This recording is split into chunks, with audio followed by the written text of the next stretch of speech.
MBA Show, and today's a Q&A Weekends episode where we answer your question right here on the show. If you have a question you want to ask, just email us at support@businessrepublic.net. We would love to answer your question right here on the show. As always, I'm your host, your coach, your teacher, Omar Zenhom. I'm also the co-founder of the $100 MBA, a complete business training and community online.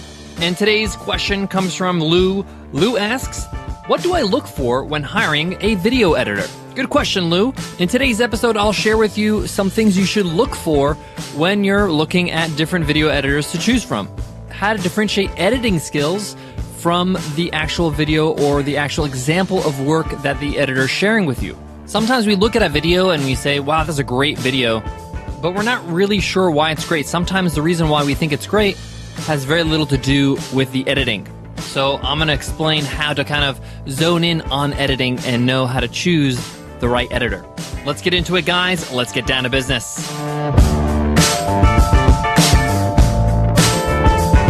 Today's episode of the $100 MBA Show is sponsored by HostGator, your all-in-one website hosting solution. HostGator takes care of your website hosting, gets you up and running with your business website, but also takes care of all the aspects of your business website. Things like domain names, SSL certificates, backups, security. These are things you just don't want to worry about. You want to focus on your business. And HostGator takes care of it all for you under one roof at an amazing price. Get an amazing 30% discount and get started for as low as $5 a month over at HostGator. Just go to HostGator.com/MBA30 for this deal. Again, that's HostGator.com/MBA30. So Lou asks, what do I look for when hiring a video editor? The first thing you should look at when you're looking to hire a video editor is to look at his or her body of work. Look at examples of the videos that they are actually editing. Do they have projects under their belt that are similar to yours? If you're creating a sales video for your business, maybe a wedding video editor is not the best choice. There's a different story, there's a different narrative being told in a wedding video. There's different editing skills required with wedding videos versus sales videos. So that's the first thing you should look for. Does the video editor have experience editing videos that are similar to the video that you want to produce?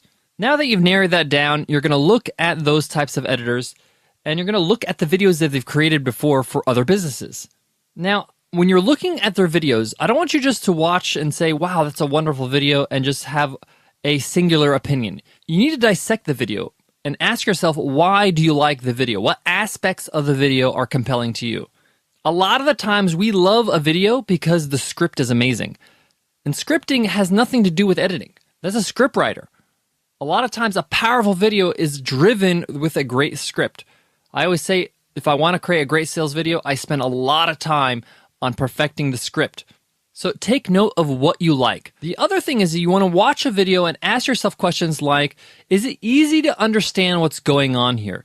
Am I being walked through a process? Is there a conversation here? Is the communication clear? Do I understand what this product is, what problem it solves, how it solves it? Or is it just a bunch of snazzy cuts? I'm lucky enough to share a business and a life with somebody who knows a bit about video editing. Nicole is a New York Film Academy graduate, and she's taught me a lot about what to look for in a good edit. And sometimes people try to get fancy and they do a whole bunch of B-roll, meaning other footage, while something else is being said.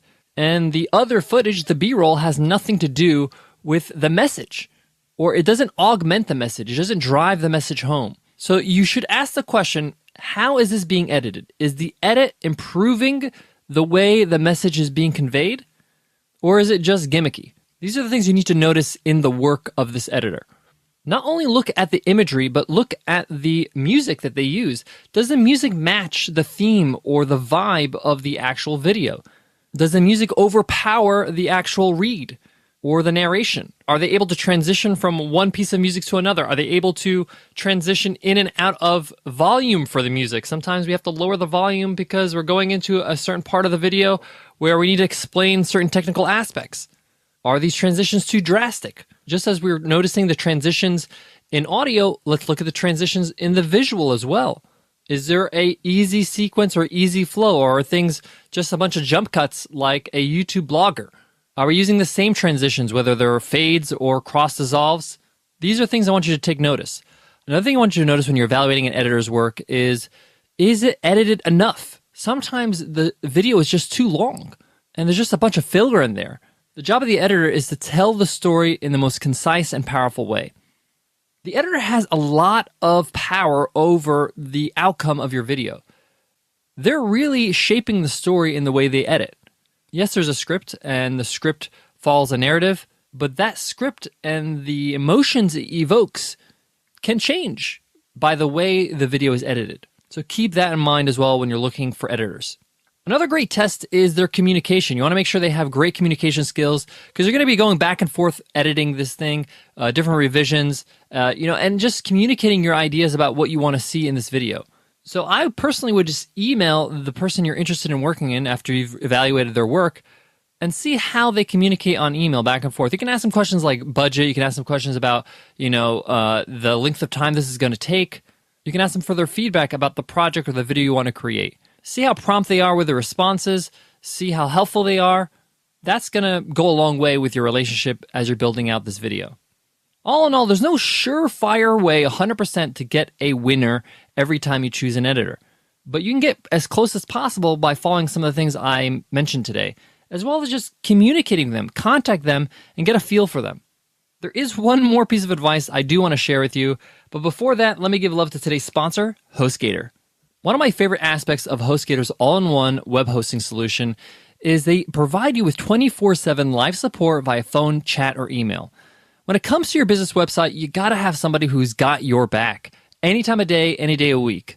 If you want to make an edit to your website, if you want to upgrade things, if you want to add a domain name, you want to do anything at all when it comes to your website, you can call them up any time of day, you can send them an email, or you can go on live chat. This alone is an amazing asset to have. It's like having your own tech team right by your side along with your website hosting. They can get you up and running in no time with your business website. Give them a try, especially with this amazing discount they're offering listeners. Just go to HostGator.com/MBA30 and you'll save 30%. You can start for as low as $5 a month. Again, that's HostGator.com/MBA30. The last piece of advice I want to pass on with today's Q&A weekend, question about how do I choose the right video editor, or what do I look for?